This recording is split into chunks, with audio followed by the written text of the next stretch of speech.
Pilipinas at sa buong mundo.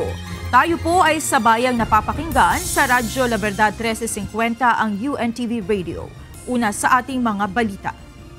Hindi umano humingi ng clearance mula sa Department of Justice o DOJ si Solicitor General Menardo Guevara kaugnay ng naging desisyon nito na umatras sa pagtatanggol sa gobyerno sa petition for habeas corpus ng mga anak ni dating Pangulong Rodrigo Duterte. Ang paniwala ni Secretary Remulla, personal ang dahilan ng pag-ayaw ng Solgen na maging abogado ng gobyerno sa nasabing kaso. Ito ang balita ni Dante Amento. I will not argue with Mr. Guevara. I will not argue with him. He has recused himself, so we will take up the slack. Hindi makikipagtalo si Justice Secretary Crispin Remulla kay Solicitor General Menardo Guevara kaugnay sa desisyon nito na huwag tumayong abogado ng respondents sa habeas corpus petitions ng tatlong anak ni dating Presidente Rodrigo Duterte sa Korte Suprema. Sa ngayon, ang Department of Justice na ang humaharap sa kaso. Nilinaw din ni Secretary Remulla na walang clearance o hindi ipinagpaalam sa kanya ni Guevara ang naging desisyon nito. Bagamat isang independent na ahensya ang OSG, isa itong attached agency ng DOJ. His recusal was not on my clearance. He does not clear things with me. But of course, I consider it a personal reason. Dagdag pa nito, hindi niya nakausap ang Solgen at wala naman siyang aksyon tulad ng memo kay Guevara. Tumanggi na rin ang kalihim na magkomentaryo kaugnay sa magiging kapalaran ni Guevara matapos ang ginawa nito. Ang paniwala ng DOJ chief ay personal at hindi institutional ang dahilan ng pagtanggi ng Solgen ay representa ang pamahalaan sa kaso. Hindi na sana anya ginamit ng Solgen ang buong institusyon sa kanyang desisyon dahil sayang ang resources ng gobyerno. Gayunman ayaw na nitong alamin pa kung ano ang malalim na dahilan sa likod nito. So I think that the resources of the government should not be wasted in a time like this. I think that we have to put our best legal minds to work. But the DOJ will be more than sufficient to defend the position of the Republic in this matter. Sinisikap ng UNTV News na makuna ng reaksyon ang Solgen hinggil sa mga pahayag na ito ni Remulla pero wala pang tugon ang opisyal. Sa naunang pahayag ni Guevara, sinabi nito na wala siyang conflict of interest at ang kanyang pagtanggi na ipagtanggol ang gobyerno ay hindi personal kundi dahil sa consistent na posisyon ng OSG na walang jurisdiction sa Pilipinas ang ICC. Sa isang pahayag pa ng Solgen, sinabi nito na ang posisyon ng Office of the Solicitor General ay mananatili kahit sino man ang sangkot ng mga individual at ito ang posisyon ng Republika ng Pilipinas. Dante Amento, UNTV, News and Rescue. Diyos ang aming sandigan, serbisyo publiko ang aming pinahahalagahan. Hinamon ni Justice Secretary Crispin Remulla si dating presidential spokesperson Attorney Harry Roque na umuwi sa bansa at harapin ang mga reklamong isinampal laban sa kanya. Tugon ito ng kalihim sa planong paghingi ng asylum ni Roque sa the Netherlands dahil umano sa political persecution. Ito ang balita ni Benedict Samson. Iniisip ko isa sa dahilan kung bakit nila ako ginigipit ay para mawalan ng legal representation ng presidente. May mga nagdanais umano na mawalan ng abogado si dating Pangulong Rodrigo Duterte. Ito ang sinabing dahilan ni dating presidential spokesperson Attorney Harry Roque kung bakit anya siya ginigipit ng kasalukuyang administrasyon. Ngunit ayon kay Justice Secretary Crispin Remulla, hindi nakararanas ng political persecution ang dating tagapagsalita ng Duterte administration. Is irrelevant here. Is irrelevant. He's just sinisiksik niya yung mukha niya para maging relevant siya. Hindi naman siya kailangan dito eh. It's not even the issue. Kasi ang pinag-uusapan dito, human trafficking. Yung mga akusasyon sa kanya. Wala siyang kinalaman dito. Wala kaming ano sa politika sa kanya. Walang bilang. Wala siyang bilang sa politika. Hinamon din ng kalihim si Roque na bumalik sa Pilipinas at harapin ang mga aligasyon laban sa kanya. Harapin niya yung ano, kung ano man ang sinasakdal sa kanya, harapin niya. Magpaka Pilipinas siyang maayos, di ba? Ayon sa Department of Justice, hindi nila harangin ang asylum request ni Roque sa the Netherlands. Wala pa nga nangyayari, tumatakas na siya eh. Hindi, harapin niya. Wala pang kaso. Diba? Abogado pa naman siya. Hindi siya sumusunod sa batas. Sumunod siya sa batas, harapin niya. Aminado naman ng DOJ na wala pang kaso sa korte upang maging basihan ang pagkansela sa pasaporte ni Roque. That can only happen when there is a case filed. I don't think that we want to violate anybody's right to travel. But when the case is filed, then everything else will follow. Everything else will follow. Nauna nang sinabi ni Roque na hindi siya pugante dahil wala naman anya siyang kinakaharap na kaso mula sa korte sa Pilipinas. Fake news po yung sinasabi nilang pugante ako dahil ang pugante po ay tumatakas sa isang arrest warrant na inisyu ng isang hukuman. Ang arrest warrant po ng inisyu ng Kongreso ay para lamang sa isang resource person para dumalo sa isang pagpupulong at magsumiti ng mga dokumento. Benedict Samson, UNTV News and Rescue. Diyos ang aming sandigan, serbisyo publiko ang aming pinahahalagahan. Hindi dapat isisi sa Administrasyong Marcos kung bakit may hinaharap ngayong kaso sa International Criminal Court si dating Pangulong Rodrigo Duterte. Ayon kay Palace Press Officer Attorney Claire Castro, kung inasikaso sana agad ito ng nagdaang administrasyon, hindi na umabot sa ganito ang sitwasyon. Ito ang balita ni Van Alvarez.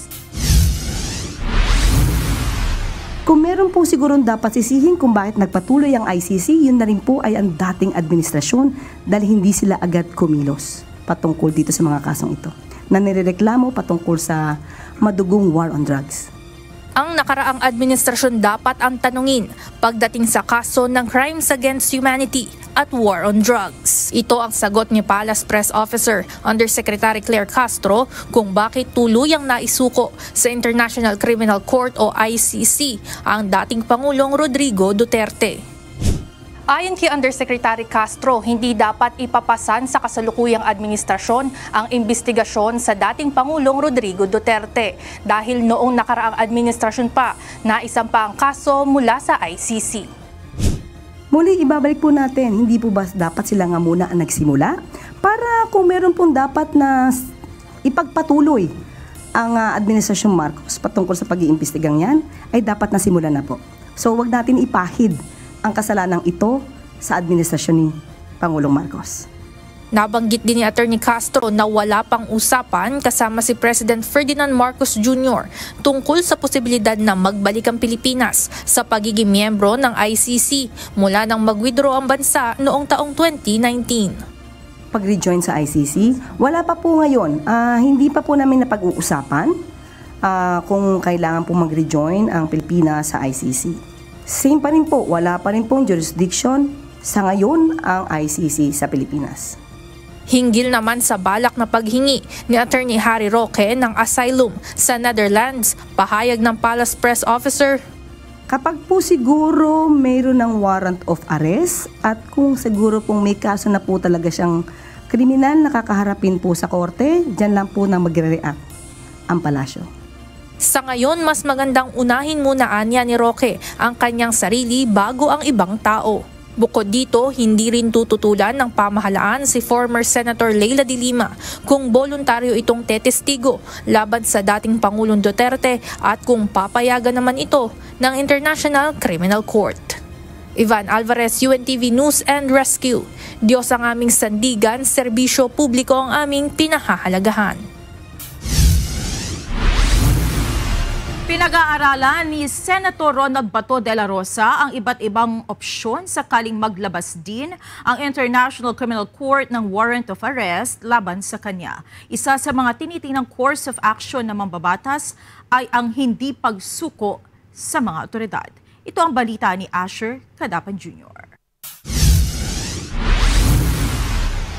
Dito lang ako, dito sa Pilipinas.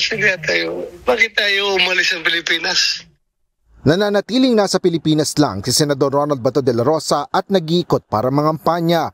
Ito ang kanyang tiniyak sa gitna ng banta ng posibleng pag-aresto sa kanya ng International Criminal Court o ICC sa pamamagitan ng mga lokal na otoridad at International Criminal Police Organization o Interpol.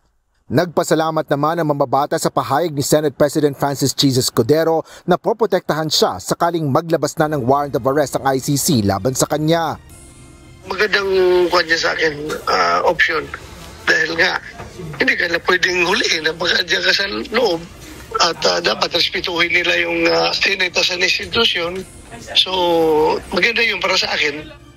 Bukod sa proteksyon ng Senado, may iba pa niya siyang kinukonsiderang posibleng maging aksyon sakaling hindi panigan ng Korte Suprema ang kanilang petisyon laban sa ICC arrest.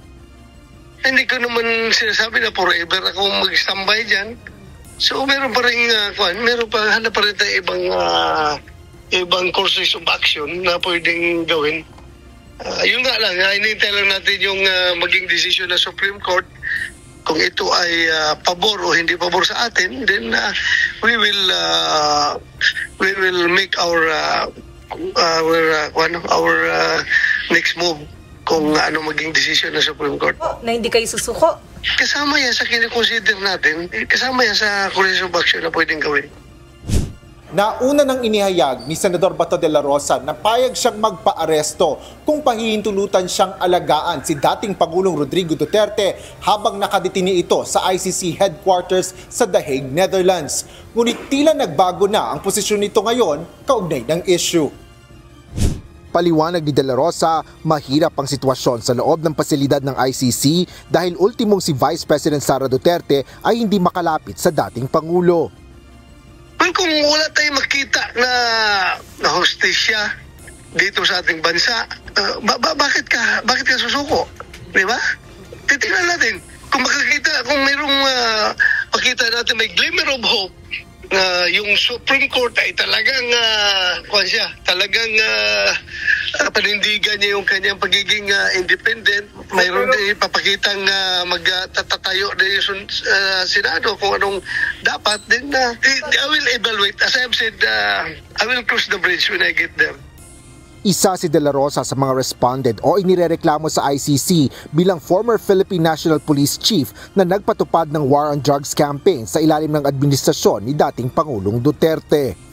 Asher Cadapan Jr., UNTV News and Rescue. Diyos ang aming sandigan, serbisyo publiko ang aming pinahalagahan. Nadesarmahan na ng Quezon City Police District si Patrolman Francis Steve Fontillas, ang pulis na tumuligsa sa gobyerno sa kanyang Facebook page. May kinakaharap na rin itong 5 administrative case kaugnay sa hindi pagre-report sa trabaho at pagpapahayag ng saloobin sa social media. Ito ang balita ni Lea Ilagan. Yung pong awol case ni Patrolman Fontilla will continue until umabot ito ng 30 days. So we'll initiate further filing of administrative complaints against him for incurring such absences. And a draft from rules proceedings will follow. Isa sa ilalim na sa summary dismissal proceedings, si Patrolman Francis Steve Fontillas kapag hindi pa rin ito pumasok sa trabaho sa loob ng 30 araw, simula noong March 6 kung saan nagsimula siya mag-awol. Ayon kay Quezon City Police District Director, Police Colonel Melesio Buslig, walang approval ng immediate supervisor nito ang sinasabi nitong sick leave noong March 6 hanggang 19. Si Patrolman Fontillas applied for leave March 6 to March 19. However, yung pinapakita niya doon is wala doon yung approve or disapprove. His leave was not processed because of lacking requirements. So it's deemed disapproved. Kaya effective March 6, hindi na siya pumapasok. So we filed an award sa kanya. Kinumpirma rin ng QCPD na February 26 pa ng disarmahan si Fontillas.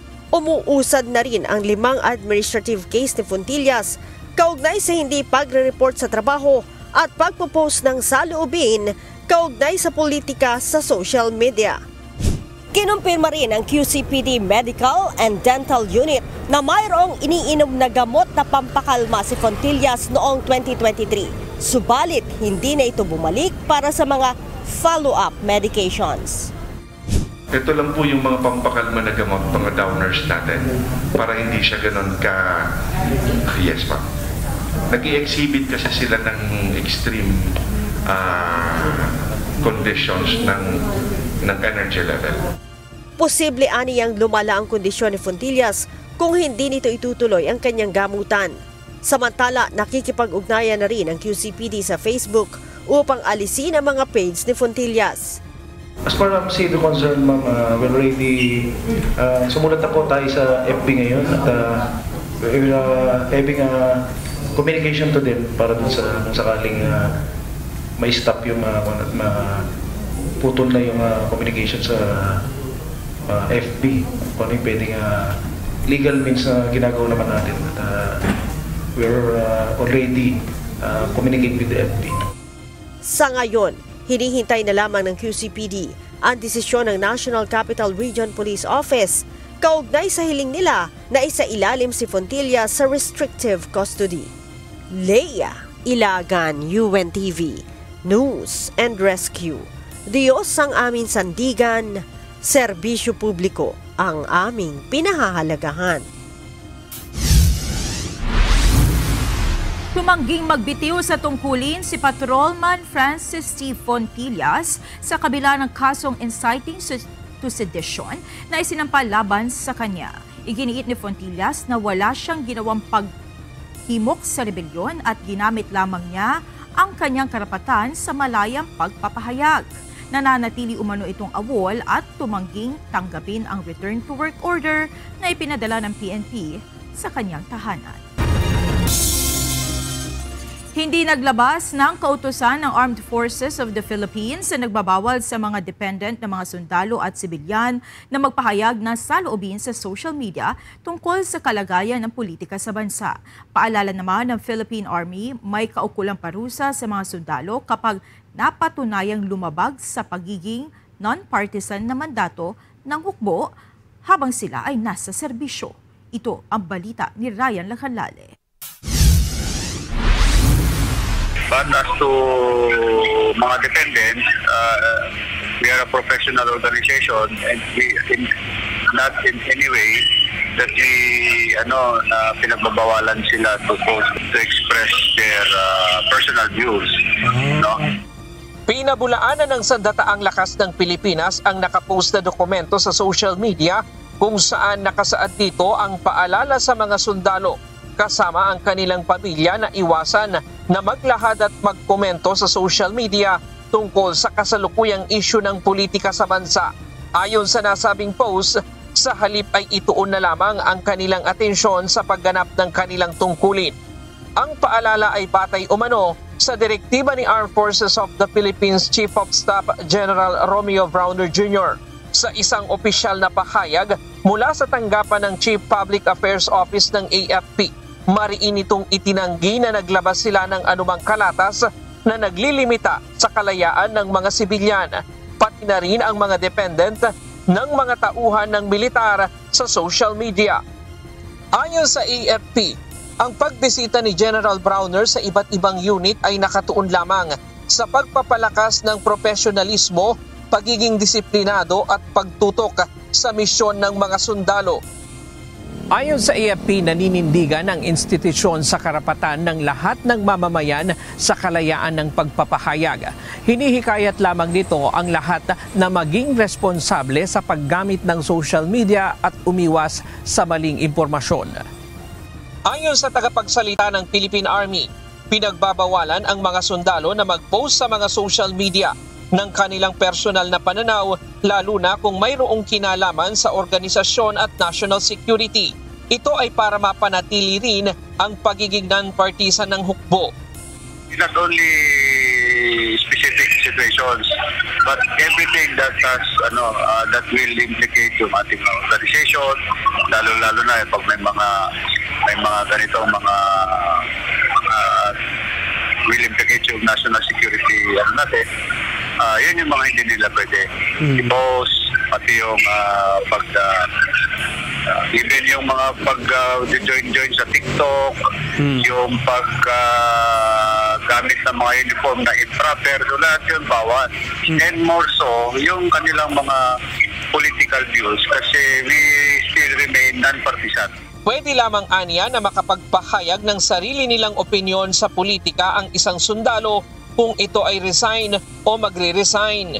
May kaukulang parusa sa mga sundalo kung mapatunayang nagpapahayag sila ng kanilang pananaw sa politika at lumabag sa pagiging non-partisan ng organisasyon. Yes, kapag they have to resign first before sila kasi that will violate yung kanilang oath na ginawa nung nag-apply sila, nung accept sila sa armed forces, sa Philippine Army. Ryan Lacanlale, UNTV News and Rescue. Diyos ang aming sandigan, serbisyo publiko ang aming pinahahalagahan. Narito naman ang mga balita sa iba't ibang panig ng mundo na ihahatid ng ating global correspondent na si Jack De Ocampo mula sa Chester, United Kingdom.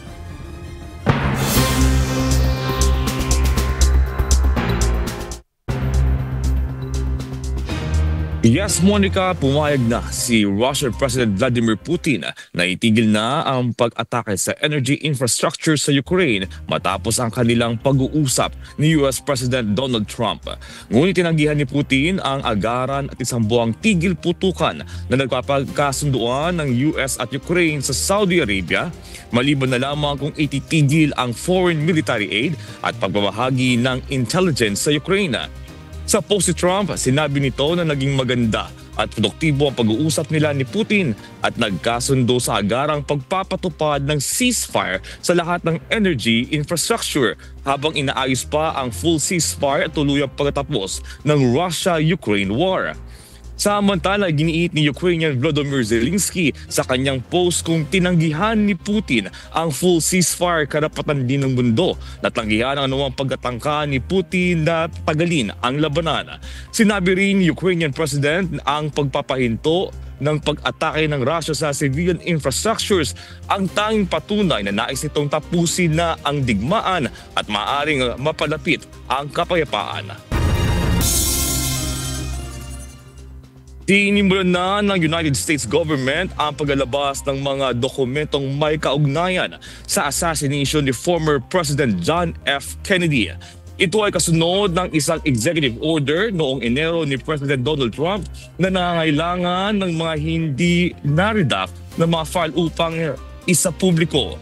Ayon sa mga eksperto, marami sa mga dokumento ay dati nang inilabas ngunit limitado sa detalye. Hindi naman malinaw kung gaano kabago ang mga inilabas sa dokumento ng National Archives and the Records Administration. Si President Kennedy ay binaril at napatay sa Dallas, Texas noong November 22, 1963. Labis na ikinabahala ng United Nations ang pinakabagong pag-atake ng Israel sa Gaza sa gitna ng umiiral na ceasefire. Ngunit katwiran ng Israel, hindi pa rin tumutupad sa usapan ang Hamas. Ito ang balita ni R.K. Liorca. This is why I authorized yesterday the renewal of military action against Hamas. Kinundina ng United Nations ang muling paglulunsad ng airstrikes ng Israel sa Gaza. Ayon sa UN, nakakatakot ang pinagdaraan ng pagdurusa ng mga ito sa panibagong pag-atake sa kabila ng umiiral na ceasefire. It is unacceptable, even unimaginable, to once again find ourselves talking about this instead of supporting a path towards meaningful recovery and sustainable peace. Katwiran naman ng Israel, wala na silang ibang maisip na paraan liban sa pagre-resume ng military operations upang maibalik ang mga bihag ng Hamas sa kanila. Hamas refused offer after offer to release our hostages. In the past 2 weeks, Israel did not initiate any military action in the hope that Hamas would change course. Well, that didn't happen. Tiniyak naman ni UN Chief Antonio Guterres na sisikapin pa rin nilang maipatupad ang kanilang mandato na maging tagapayapa sa pagitan ng dalawang panig. First, for the ceasefire to be fully respected. Second, for humanitarian aid to have access to Gaza in an unimpeded way. And third, for the unconditional release of hostages. And we will not give up on these objectives. Sa kasalukuyan, hindi pa rin makapasok sa lugar ang humanitarian aid. R.K. Liorca, UNTV News and Rescue. Diyos ang aming sandigan, serbisyo publiko ang aming pinahahalagahan.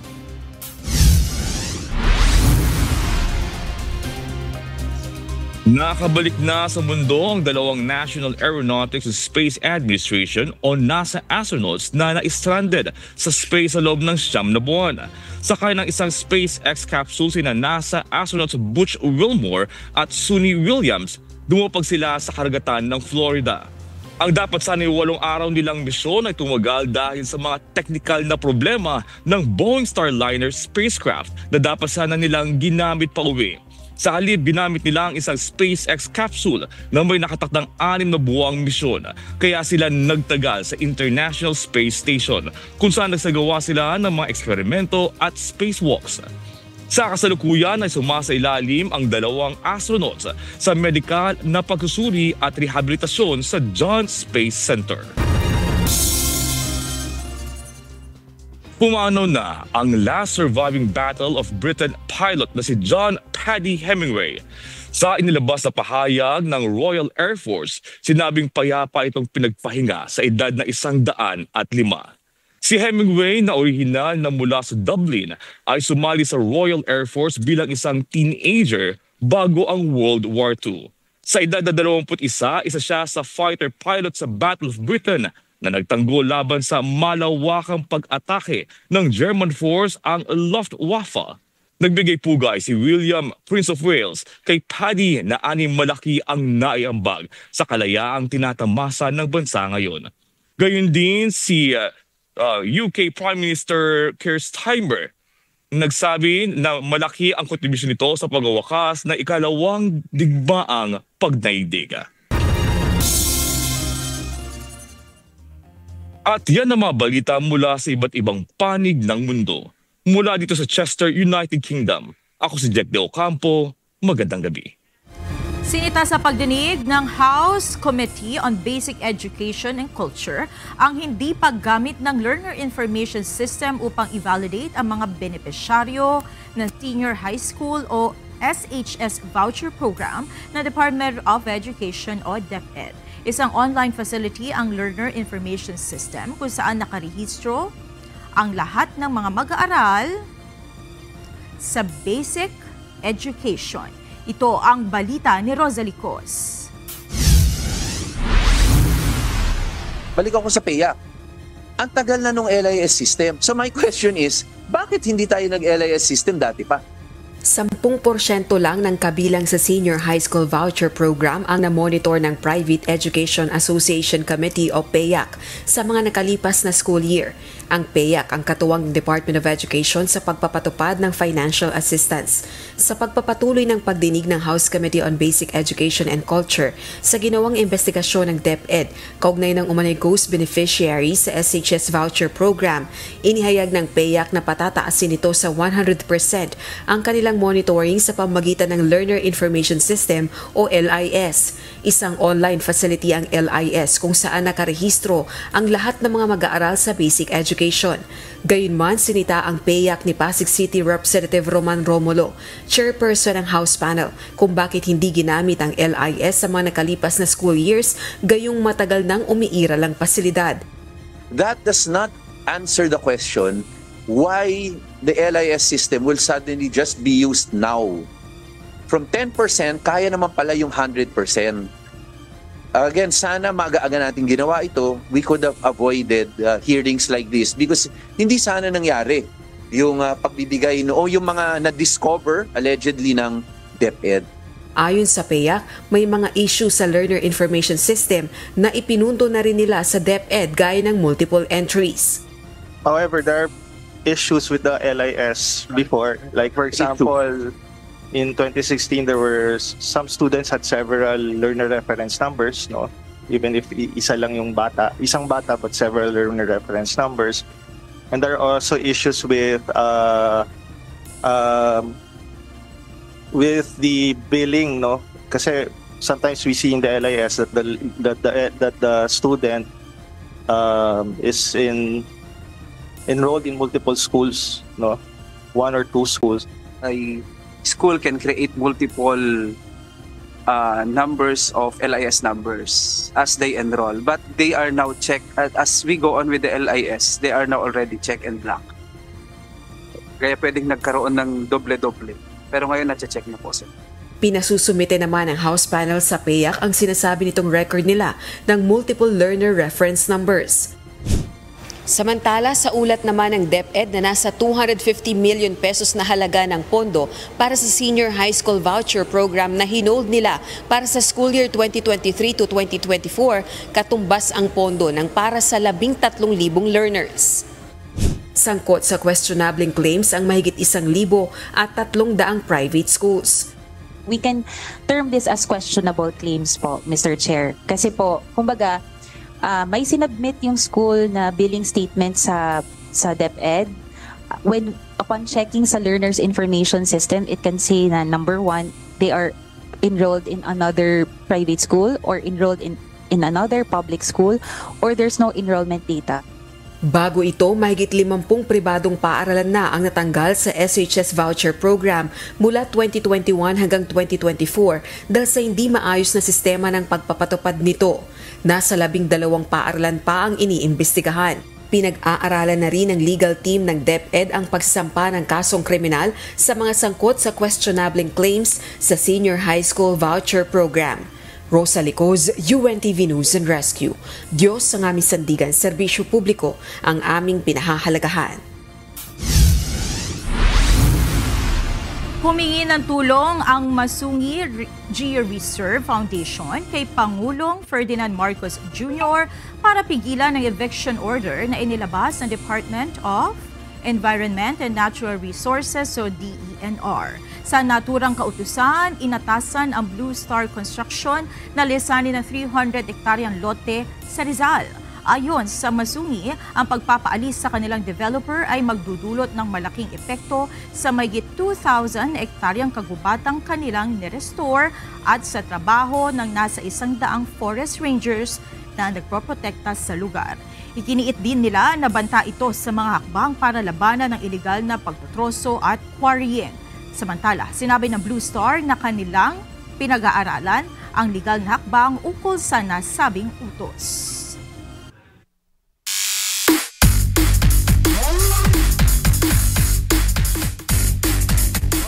Sa darating na June 15 na ang inaasahang pagbubukas ng panibagong season ng UNTV Cup Executive Face-Off ngayong 2025. Kahapon, nagsagawa na ng pre-season conference ang organizer ng Liga ng mga Public Servant upang paghandaan ang season opening. Ito ang balita ni JP Nunez.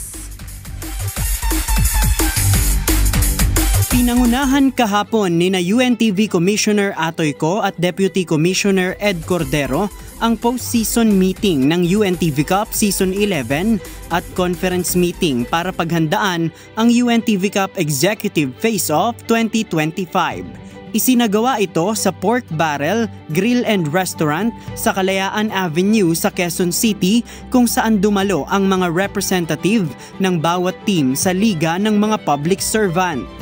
Sa post-season meeting, nagkaroon ng assessment sa nagdaang season kung saan nagbigay ng kanilang mga suwestyon ang mga coach ng iba't ibang team. Isa sa nabanggit ni Season 11 second placer Ombudsman Graph Buster Coach Danny Florano ang pagkakaroon ng isang session kung saan ipapaliwanag ng mga referee kung paano itatawag ang mga violation. Ang mga coach anya ang nag-a-adjust sa mga tawag ng referee, kaya nais nilang mas maliwanagan sa rules ng game kung saan panuntunan ng FIBA ang ginagamit na batayan. Siguro ito yung magkaroon tayo ng clinic ng mga coaches and players tungkol sa mga officiating na ganyan. One-day clinic or isang activity lang para lahat tayo makaintindi kung ano yung tinatawag, ano yung mali at ang tama. Ayon kay Commissioner Atoy Co, inaasahan nilang maisagawa ang suwestyon na ito upang maiwasan ang pisikalan sa mga laro ng UNTV Cup. Para mas malinaw na, let's say, na hindi pwedeng sundot ka ng sundot, hindi pwedeng banggaan. Kasi nga dito sa atin sa UNTV, iniiwasan ko yung laro natin na puro banggaan kasi ayaw naman natin. Gusto lang natin skill ang lumabas ng player, pagalingan, hindi palakasan. Samantala, inaasahan namang sa June 15 ang magiging opening ng UNTV Cup Executive Face-Off ngayong 2025, ayon kay Commissioner Atoy Co. Ipinatawag na anya ng mga organizer ang mga team halos 3 buwan bago ang season opening para mas mapaghandaan ang susunod na liga. As this early, nagpatawag na ako ng meeting para they have enough time to prepare para pagdating sa June 15, they're all ready to play. Kasi sa totoo, itong mga executive, baka iba dun, it's been a long time na hindi sila nakapaglaro ng basketball. Kaya, pero mahirap yung bigla-bigla ang babalik kasi baka may mangyaring hindi maganda. Sa ngayon, meron ng nasa 13 team ang nagsabing muli silang lalahok sa liga. Ang iba sa mga team ay nagpasa na ng pinal na lineup ng players, habang ang iba pang team ay isinasaayos pa kung sinong mga executive ang maglalaro mula sa kanilang mga ahensya.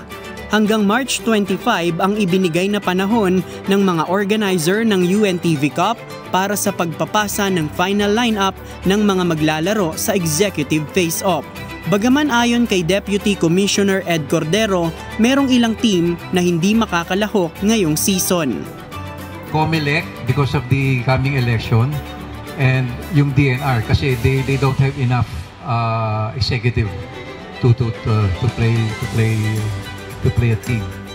Inaasahan na habang papalapit ang season opening, mas marami pang updates na ibibigay ang mga organizer, lalo na sa layunin ng UNTV Cup na makapagbigay ng tulong sa publiko. Sa lahat po ng kasambahay, muli po inaanyayahan po kayo na manood at abangan ang executive face-off sa June 15, mag-uumpisa po this year after the election po. Kaya sana magkita-kita po tayo at ianang po namin sa inyo ang venue every time na may game po. Maraming po salamat. Mabuhay po tayong lahat.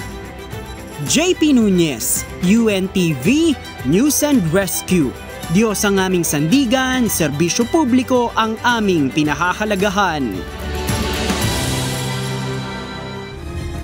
Hindi lamang issue ng nasirang escalator ang problema sa MRT-3.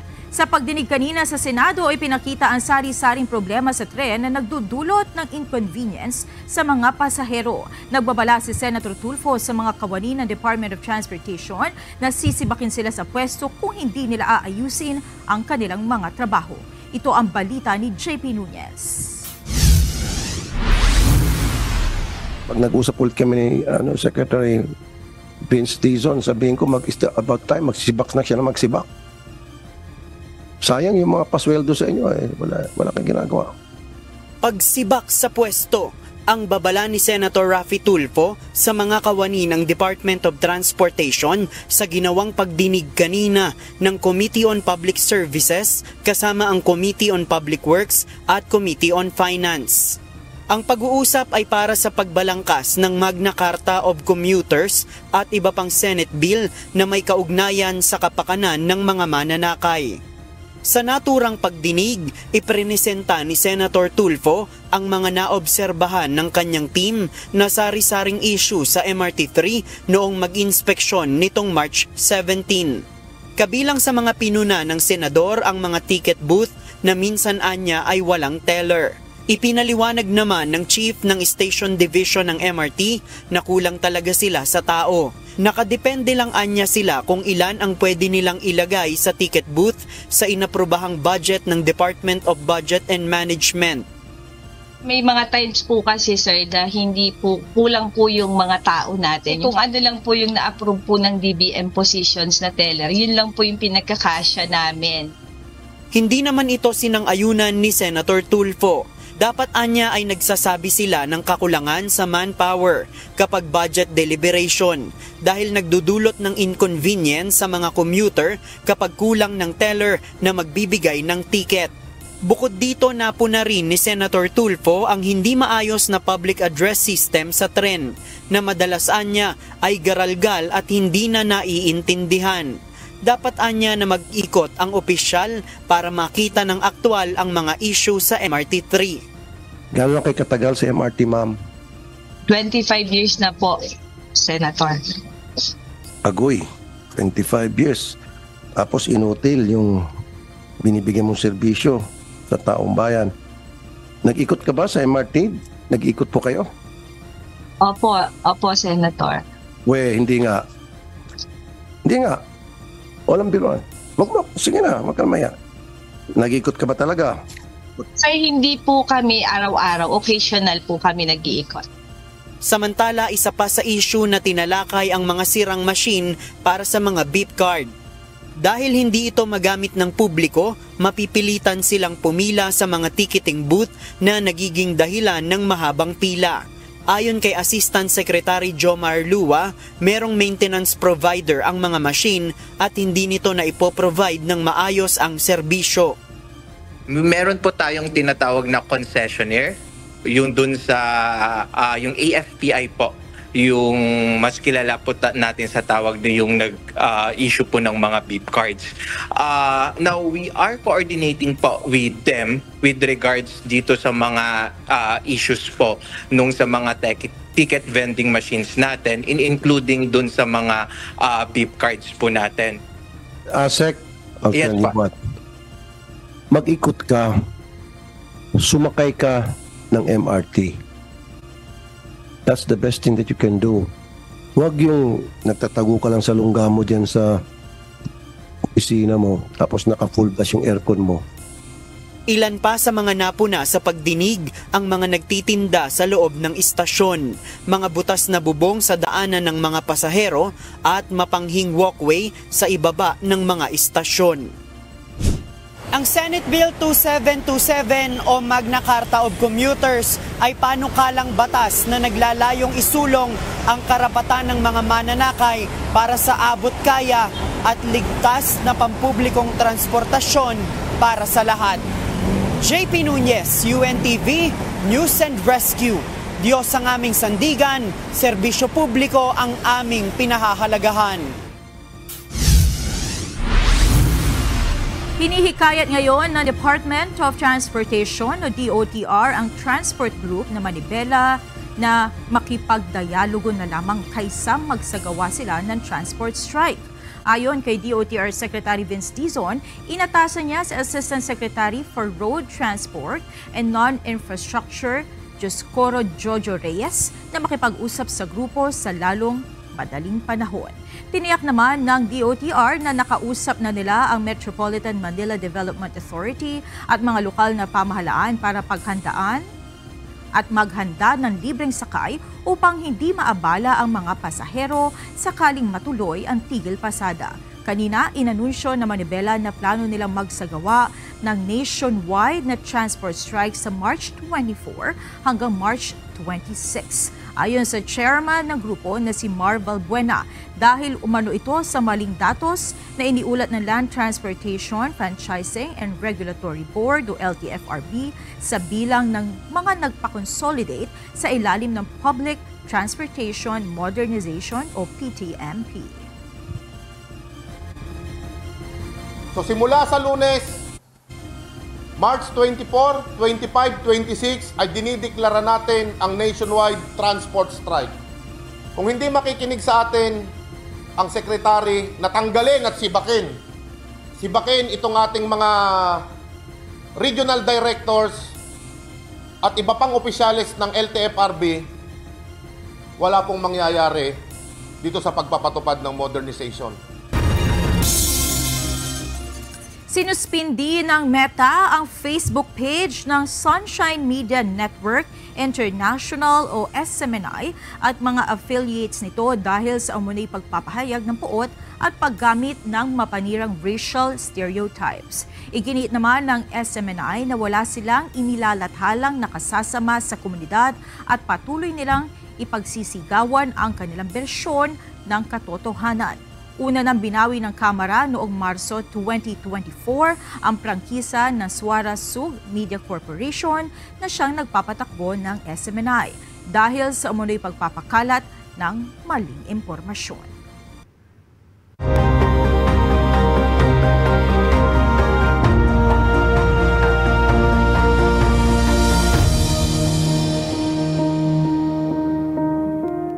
Nagpasalamat ang pamunuan ng Philippine Red Cross Masbate sa regular na mass blood donation na isinasagawa ng Members Church of God International.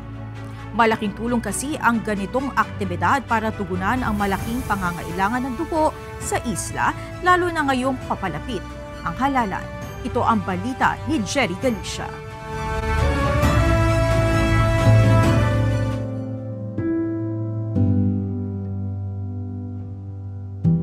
So dito sa probinsya ng Masbate, sa isang buwan, nangangailangan tayo ng at least 250 to 300 bags. Base yan sa mga previous nating mga records nung need ng blood natin. Sa ganitong panahon, kakaunti na ang nagdadaos ng mass blood donation sa Bicol Region. Kaya naman problema sa rehiyon kung paano matutugunan ang kakulangan sa supply ng dugo. Sa taya ng Philippine Red Cross sa Masbate pa lang ay nangangailangan ng 250 hanggang 300 bags na malinis na dugo para sa mga dinadalang pasyente sa mga ospital sa isla. Dagdag pahirap din sa mga Masbateño ang mga sakuna at kalamidad na naranasan sa Bicol na madalas na nagiging dahilan para ma-isolate ang Masbate at lalong maging mahirap para madalhan ng kailangang dugo. Dahil dito, kailangan ang regular na blood donation sa isla para matugunan ang pangangailangan ng mga mamamayan. Isa ang miyembro ng Masbate Maritime Police na si Patrolman Marshall Yuhino sa nakaranas ng hirap sa paghanap ng supply ng dugo na maisasalin sa kanyang lola na may sakit na diabetes. Last time po yung sa lola ko po, at the time na diabetic siya, kailangan ng salinan ng dugo. Napakahirap po talagang maghanap, then especially yung dugo niya is AB, mahirap po hanapin, mahirap mo talagang Kaya naman laking pasasalamat yan nang malamang may sinasagawang quarterly mass blood donation ang Members Church of God International.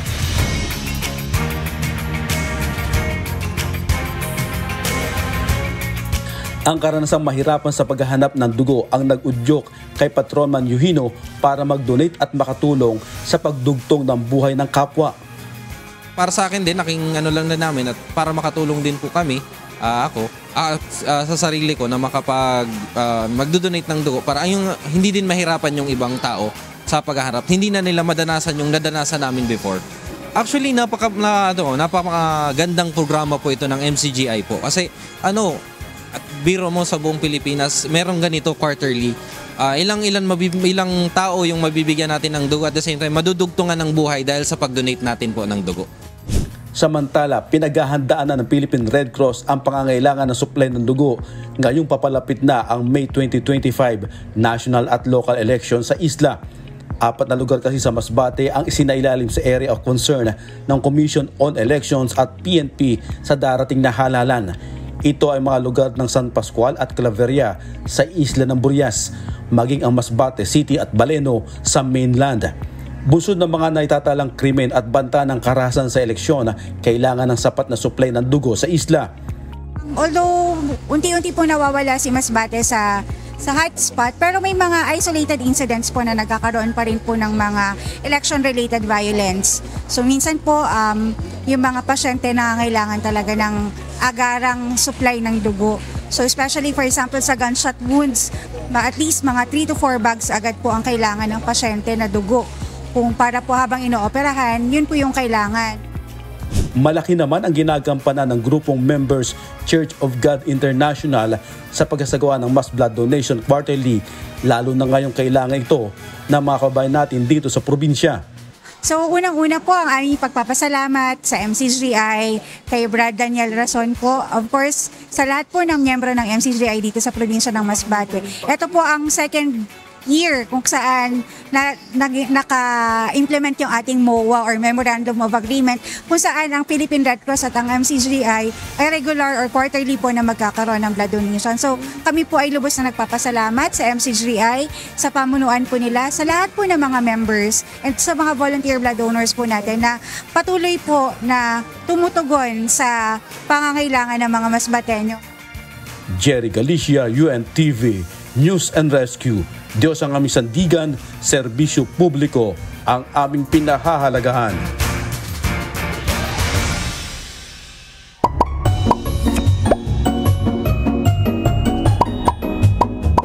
What?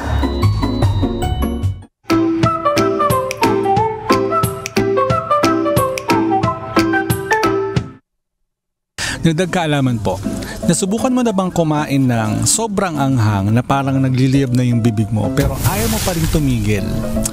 Bakit kaya kahit nasasaktan na tayo, hindi pa rin tayo tumitigil sa pagkain ng maanghang? Explain ko po sa inyo. Ang anghang na nararamdaman natin ay dahil sa compound na tinatawag na capsaicin. Kapag na-detect ito ng pain receptor sa bibig mo, nagsesend sila ng signal sa utak na parang may sunog, kahit wala naman talagang physical damage. Kaya feeling mo, nasusunog ka. Pero ito ang twist. Kapag naramdaman ng katawan mo ang pain, nagre-release ito ng endorphins, ang natural painkillers at feel-good chemicals ng katawan. Kaya after ng initial na sakit, bigla ka nag-e-enjoy at nagkakaroon ng rush of happiness. Plus, sa kultura, ang maanghang ay simbolo ng challenge. Para sa marami, parang adrenaline rush din ang experience ng pagkain ng chili. Parang sinasabi ng utak mo, kaya ko to. Kaya minsan, kahit masakit, balik ka pa rin ng balik. Kaya pala, kahit parang torture minsan, ay tinutuloy pa rin natin yung pagkain ng maanghang dahil sa dulot nitong thrill at reward after mong kumain ng maanghang. Sana po may natutuhan kayo at laging tatandaan, mapalad po ang tao na nakakasumpo ng karunungan at ang tao na nagtatamon ng kaunawaan.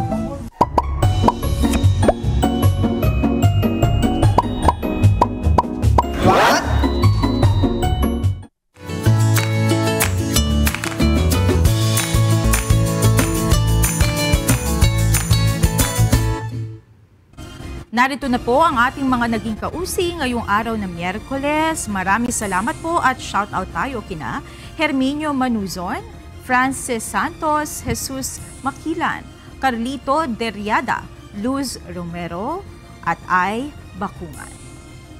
Mga kasambahay, kung may mga istorya po kayong nais balikan sa Ito ang Balita, pwede niyo po itong muling mapanood sa aming mga official social media account. Magtungo lamang po sa UNTV News and Rescue YouTube channel at i-click ang subscribe button. Gayon din sa aming Facebook at TikTok accounts. Mapapanood nyo rin po rito ang iba pang news programs ng UNTV, pati na ang iba pang video ng nag-iisang public service channel. Kaya subscribe, like, and share. Narito naman ang salita ng Diyos na ating sandigan mula sa aklat ng Awit, Kapitulo 119, versikulo 47, na nagsasabi, "At ako'y maaaliw sa iyong mga utos na aking iniibig."